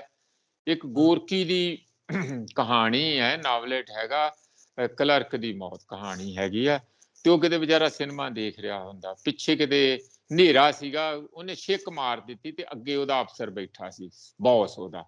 ਜਦੋਂ ਅੱਧੀ ਇੰਟਰਮਿਸ਼ਨ ਤੇ ਲਾਈਟ ਜਲਦੀ ਹੈ ਤਾਂ ਉਹ ਦੇਖਦਾ ਕਿ ਉਹ ਮੈਂ ਤੇ ਛਿੱਕ ਮਾਰਤੀ, ਮੇਰੇ ਦੇ ਸਾਹਮਣੇ ਤੇ ਮੇਰਾ ਬੌਸ ਬੈਠਾ ਸੀ। ਉਹ ਮਿੰਨਤ ਤਰਲਾ ਕਰਦਾ ਵੀ ਦੇਖੋ ਮੈਨੂੰ ਛਿੱਕ ਆਈ ਸੀ, ਸੌਰੀ ਮੈਂ ਕਰਦਾ। ਉਹ ਕਹਿੰਦਾ ਕੋਈ ਗੱਲ ਨਹੀਂ, ਕੋਈ ਗੱਲ। ਉਹਨੂੰ ਵਿਸ਼ਵਾਸ ਨਹੀਂ ਆਉਂਦਾ। ਉਹ ਫੇਰ ਉਹਨੂੰ ਅਜੇ 10 ਮਿੰਟ ਫਿਲਮ ਚੱਲਦੀ ਆ ਇੰਟਰਮਿਸ਼ਨ ਤੋਂ ਬਾਅਦ, ਉਹ ਫੇਰ ਕਹਿੰਦਾ ਸਾਹਿਬ ਜੀ ਦੇਖੋ ਇਸ ਤਰ੍ਹਾਂ ਗੱਲ ਆ ਕਿ ਮੈਂ ਨਾ ਰਾਤੀ ਕੁਝ ਟੱਟਾ ਠੰਡਾ ਜਿਹਾ ਖਾ ਲਿਆ ਸੀਗਾ, ਸਿਹਤ ਠੀਕ ਨਹੀਂ ਸੀ, ਛਿੱਕ ਆ ਗਈ, ਮਾਫ ਕਰਿਓ। ਉਹ ਕਹਿੰਦਾ ਕੋਈ ਗੱਲ ਨਹੀਂ ਯਾਰ, ਮੈਨੂੰ ਫਿਲਮ ਦੇਖਣ ਦੇ। ਜਦੋਂ ਫਿਲਮ ਖਤਮ ਹੋ ਜਾਂਦੀ ਆ ਫਿਰ ਉਹਦੇ ਪੈਰੀ ਪੈਂਦਾ ਇੱਕ ਵਾਰੀ। ਉਹਨੂੰ ਲੱਗਦਾ ਵੀ ਇਹਨੇ ਮਾਫ ਦਿਲੋਂ ਕੀਤਾ ਨਹੀਂ, ਮੇਰਾ ਕੰਮ ਕਰਕੇ ਹੀ ਛੱਡੂ ਇਹ ਐਡੀ ਵੱਡੀ ਮੈਂ ਕਤਾਹੀ ਕਰਤੀ, ਛਿੱਕ ਮਾਰਤੀ ਆ ਬੌਸ ਦੇ ਪਿੱਠ ਦੇ ਪਿੱਛੇ। ਤੇ ਉਹ ਕਹਿੰਦਾ ਵੀ ਦੇਖੋ ਮਾਫ ਕਰੋ, ਮੈਨੂੰ ਜੋ ਕਹੋ ਕਰਨ, ਜੋ ਸਜ਼ਾ ਦੇਣੀ ਆ ਦੇ ਦਿਓ, ਪਰ ਮੈਂ ਛਿੱਕ ਜਿਹੜੀ ਗਲਤੀ ਨਾਲ ਵੱਜ ਗਈ ਉਹਦਾ ਮਾਫ ਕਰ ਦਿਓ। ਬੰਦਾ ਚਲੇ ਜਾਂਦਾ। ਉਹ ਕਹਿੰਦਾ ਯਾਰ ਬਸ ਵੀ ਕਰ, ਬਥੇਰਿਆ ਤੈਨੂੰ ਮਾਫ ਕਰਤਾ, ਹੁਣ ਚਲੇ ਜਾ। ਘਰ ਜਾਂਦਾ, ਉਹ ਇੰਨਾ ਡਰਿਆ ਹੁੰਦਾ, ਰਾਤ ਨੂੰ ਉਹਦੀ ਮੌਤ ਹੋ ਜਾਂਦੀ। ਇਹ ਉਹਦਾ ਟਾਈਟਲ ਹੈ, ਕਲਰਕ ਦੀ ਮੌਤ। ਮੈਨੂੰ ਇਹ ਇੱਕ ਬੰਦੇ ਸਮਝਦੇ ਨਹੀਂ ਕਿ ਤੁਸੀਂ ਸੱਤਾਧਾਰੀ ਜਾ ਕੇ ਜਦੋਂ ਦਫ਼ਤਰਾਂ 'ਚ ਇੰਜ ਚੌਧਰੀ ਬਣ ਕੇ ਜਾਂਦੇ ਆ, ਤੁਹਾਨੂੰ ਸਮਝ ਨਹੀਂ ਪੈਂਦੀ ਹੈ ਇਹਨਾਂ ਗੱਲਾਂ ਦੀ ਕਿ ਤੁਹਾਨੂੰ ਹੁਣ ਦੁਬਾਰਾ ਪੜਾਉਣਾ ਸ਼ੁਰੂ ਕਰਨਾ ਪਊਗਾ। ਇੱਕ ਅਸਾਮਾ ਬਣਿਆ ਸੱਤਾ ਦਾ ਬਹੁਤ ਜ਼ਿਆਦਾ। ਹਾਂ, ਇਹ ਗੱਲ ਠੀਕ ਹੈ ਕਿ ਕੰਮ ਬੰਦੇ ਨਹੀਂ ਕਰਦੇ ਪਬਲਿਕ ਸੈਕਟਰ ਦੇ ਵਿੱਚ, ਉਹ ਕਹਿੰਦੇ ਆਪਣੇ ਆਪ ਨੂੰ ਸਰਕਾਰ ਦੇ ਜਵਾਈ ਸਮਝਦੇ, ਪਰ ਇੰਨਾ ਬਿਊਰੋਕ੍ਰੇਸੀ ਕਾਹਦੇ ਲਈ ਰੱਖੀ ਹੈ ਤੁਸੀਂ? ਉਹਨਾਂ ਰਾਹੀਂ ਕੰਮ ਲਓ ਨਾ, ਉਹਨਾਂ ਨੂੰ ਕਹੋ ਵੀ ਖਬਰਦਾਰ, ਮੈਂ ਤੁਹਾਨੂੰ ਚੀਫ ਸੈਕਟਰੀ ਨੂੰ ਕਹੋ ਜੇ ਮੈਨੂੰ ਇੱਕ ਵੀ ਬੰਦਾ ਦਫ਼ਤਰ ਚੋਂ ਬਾਹਰ ਮਿਲਿਆ, ਉੱਥੇ ਭਾਵੇਂ ਤੁਸੀਂ ਥੰਬ ਪ੍ਰਿੰਟ ਜਿਸ ਤਰ੍ਹਾਂ ਵੀ ਆ ਜਿਹੜਾ ਕਹਿੰਦੇ ਆ ਇਹਦੇ ਨਾਲ ਤੁਸੀਂ ਹਾਜ਼ਰੀ ਲਵਾਉਂਦੇ ਆ, ਹਾਂ 2-3 ਵਾਰੀ ਹਾਜ਼ਰੀ ਸਾਰੀ ਲੱਗੇ, ਇਹ ਸਾਰਾ ਇਹਦੇ ਸਿਸਟਮ ਨੂੰ ਸੁਧਾਰੋ ਨਾ। ਤੁਸੀਂ ਤੇ ਆਪਣੀਆਂ ਫੋਟੋਆਂ ਲਵਾਉਣ ਲਈ ਨਾਲ 2-4 ਨਿਊਜ਼ ਦਾ ਚੈਨਲ ਲੈ ਜਾਂਦੇ ਆ, ਘਰ ਵੀ ਇੱਧਰ ਦੀ ਐਸ ਐਂਗਲ ਤੋਂ ਕਰੀ, ਮੇਰੀ ਫੋਟੋ ਇੱਧਰ ਨੂੰ ਕਰੀ ਤਾਂ ਕਿ ਅਖਬਾਰ 'ਚ ਚੰਗੀ ਚਮਕੇ। ਆਹ ਕੰਮ ਹੋ ਰਿਹਾ, ਇਹ ਛੱਡ ਦਿਓ, ਇਹ 'ਚੋਂ ਕੁਛ ਨਹੀਂ ਨਿਕਲਣਾ। ਸਿਆਣੇ ਬਣ ਕੇ ਮੀਟਿੰਗ ਕਰਕੇ ਕੋਈ ਪਾਲਿਸੀ ਤੈਅਸ਼ੁਦਾ ਪਾਲਿਸੀ ਦੇ ਤਹਿਤ ਪੰਜਾਬ ਨੂੰ ਸਾਂਭੋ।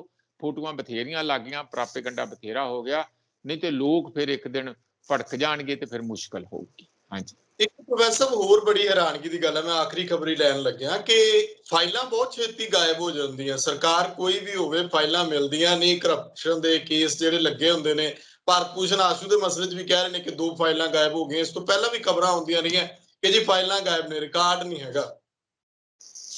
ਨਹੀਂ ਇਸ ਤਰ੍ਹਾਂ ਨਹੀਂ ਹੈ, ਫਾਈਲਾਂ ਤੇ ਜ਼ਰੂਰ ਗਾਇਬ ਹੋਈਆਂ ਹੋਣਗੀਆਂ, ਗਾਇਬ ਕਰਵਾਤੀਆਂ ਜਾਂਦੀਆਂ ਜਾਂ ਕਰਤੀਆਂ ਜਾਂਦੀਆਂ।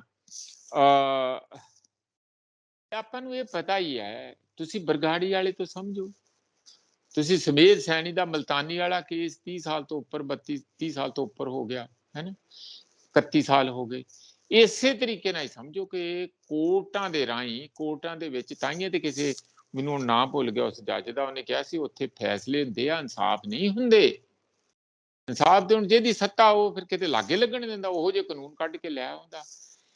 ਇਹ ਇਸ ਪਾਸੇ ਜਿੱਥੇ ਪੁਰਾਣੇ ਬੰਦਿਆਂ ਨੂੰ ਜਿਨ੍ਹਾਂ ਨੇ ਮਾਲ ਲੁੱਟਿਆ, ਖਾਦਾ, ਢਿੱਡ ਭਰਿਆ, ਉੱਥੇ ਜਿੱਥੇ ਉਹਨਾਂ ਨੂੰ ਚੇਤਾਵਨੀ ਵੀ ਦੇਣੀ ਚਾਹੀਦੀ ਹੈ, ਸਜ਼ਾਵਾਂ ਵੀ ਮਿਲਣੀਆਂ ਚਾਹੀਦੀਆਂ, ਬਿਲਕੁਲ। ਕਿਉਂਕਿ ਕਿਸੇ ਦਾ ਕੋਈ ਅਧਿਕਾਰ ਨਹੀਂ ਹੈ, ਭਾਵੇਂ ਉਹ ਕਾਂਗਰਸ 'ਚ ਹੋਵੇ, ਅਕਾਲੀਆਂ 'ਚ ਹੋਵੇ, ਕਿਸੇ ਵੀ ਹੋਰ ਪਾਰਟੀ 'ਚ ਹੋਵੇ ਜਾਂ ਕਿਸੇ ਵੀ ਹੋਰ ਪਾਰਟੀ 'ਚ ਨਾ ਹੋਵੇ, ਭਾਵੇਂ ਉਹ ਪੁਲਿਸ 'ਚ ਹੋਵੇ, ਬਿਊਰੋਕ੍ਰੇਸੀ 'ਚ ਹੋਵੇ, ਕੋਈ ਵੀ ਹੋਵੇ, ਜਿਹਨੇ ਵੀ ਖਾਦਾ, ਉਹਦਾ ਜੱਗ ਜ਼ਾਹਰ ਹੋਣਾ ਚਾਹੀਦਾ, ਉਹਦੀ ਕੁਰਕੀ ਵੀ ਹੋਣੀ ਚਾਹੀਦੀ ਆ, ਉਹ ਸਰਕਾਰ ਨੂੰ ਪੈਸਾ ਵਾਪਸ ਆਉਣਾ ਚਾਹੀਦਾ। ਪਰ ਸਾਡਾ ਸਵਾਲ ਇਹ ਹੈ ਕਿ ਇਹਦੇ ਨਾਲ ਤੁਸੀਂ 5 ਸਾਲ ਨਹੀਂ ਕੱਢ ਸਕਦੇ ਇਹੋ ਜਿਹੇ ਰੌਲੇ ਰੱਪੇ ਦੇ ਵਿੱਚ। ਤੁਸੀਂ ਅਸਲ 'ਚ ਧਰਾਤਲ ਦੇ ਉੱਤੇ ਤੁਹਾਨੂੰ ਕੁਛ ਨਾ ਕੁਛ ਸੋਲਿਡ ਕਦਮ ਲੈਣੇ ਪੈਣਗੇ, ਜਿਹੜੇ ਤੁਸੀਂ ਅਜੇ ਨਹੀਂ ਲਏ, ਕੱਲਾ ਫਾਈਲਾਂ ਗੁੰਮ ਹੋ ਗਈਆਂ, ਫਿਰ ਫਾਈਲਾਂ ਲੱਭ ਗਈਆਂ, ਹੁਣ ਤਰੀਕ ਪੈ ਗਈ, ਹੁਣ ਸੁਖਬੀਰ ਬਾਦਲ ਦੀ ਅਗਲੇ ਮਹੀਨੇ ਦੀ 14 ਤਰੀਕ ਪੈ ਗਈ, ਪਹਿਲਾਂ ਸੰਮਣ ਨਹੀਂ ਸੀ ਮਿਲੇ। ਇਹਦੇ ਨਾਲ ਇਨਸਾਫ ਨਾ ਬਰਗਾੜੀ 'ਚ ਮਿਲਣਾ, ਨਾ ਭ੍ਰਿਸ਼ਟਾਚਾਰ ਨੂੰ ਖਤਮ ਕਰਨ 'ਚ ਤੁਹਾਨੂੰ ਕਾਮਯਾਬੀ ਮਿਲਣੀ ਆ। ਇਹ ਕੇਸ ਚੱਲਦੇ ਰੱਖੋ, ਇਹਦੇ ਤੇ ਧਿਆਨ ਵੀ ਦਿਓ, ਪਰ ਪੰਜਾਬੀਆਂ ਲਈ, ਆਮ ਧਰਤੀ ਨਾਲ ਜੁੜੇ ਹੋਏ ਬੰਦੇ ਲਈ ਤੁਸੀਂ ਕੀ ਪ੍ਰੋਗਰਾਮ ਕਰਨਾ, ਉਹਨੂੰ ਕਦਮ ਬਾ ਕਦਮ ਅੱਗੇ ਤੋਰੋ, ਜਿਹੜਾ ਅਜੇ ਸਾਨੂੰ ਦਿਖਦਾ ਕਿਤੇ ਵੀ ਨਜ਼ਰ ਨਹੀਂ ਆ ਰਿਹਾ। ਕਿਉਂਕਿ ਕੇਜਰੀਵਾਲ ਨੂੰ ਚੋਣਾਂ ਨਜ਼ਰ ਆ ਰਹੀਆਂ ਗੁਜਰਾਤ ਤੇ ਹਿਮਾਚਲ ਪ੍ਰਦੇਸ਼ ਦੀਆਂ, ਤੇ ਤੁਸੀਂ ਉਹਨਾਂ ਦੀ ਪੂਛ ਬਣ ਕੇ ਉਧਰ ਨੂੰ ਰੈਲੀਆਂ ਕਰਨ ਵੱਲ ਜ਼ਿਆਦਾ ਧਿਆਨ ਆ। ਪੰਜਾਬ ਨਾਲ ਕੀਤੇ ਵਾਅਦਿਆਂ ਤੇ ਪੂਰਾ ਉਤਰਨ ਵੱਲ ਤੁਹਾਡੀ ਅਜੇ ਪੂਰੀ ਤਵੱਜੋ ਨਹੀਂ ਜਾ ਰਹੀ। ਸ਼ੁਕਰੀਆ ਪ੍ਰੋਫੈਸਰ ਸਾਹਿਬ, ਧੰਨਵਾਦ ਤੁਹਾਡਾ। ਬਹੁਤ ਬਹੁਤ ਸ਼ੁਕਰੀਆ ਸੁਖਵਿੰਦਰ ਜੀ, ਤੁਹਾਡਾ, ਤੁਹਾਡੀ ਸਾਰੀ ਟੀਮ ਦਾ, ਸਾਡੇ ਸਰੋਤਿਆਂ ਦਾ ਬਹੁਤ ਬਹੁਤ ਧੰਨਵਾਦ।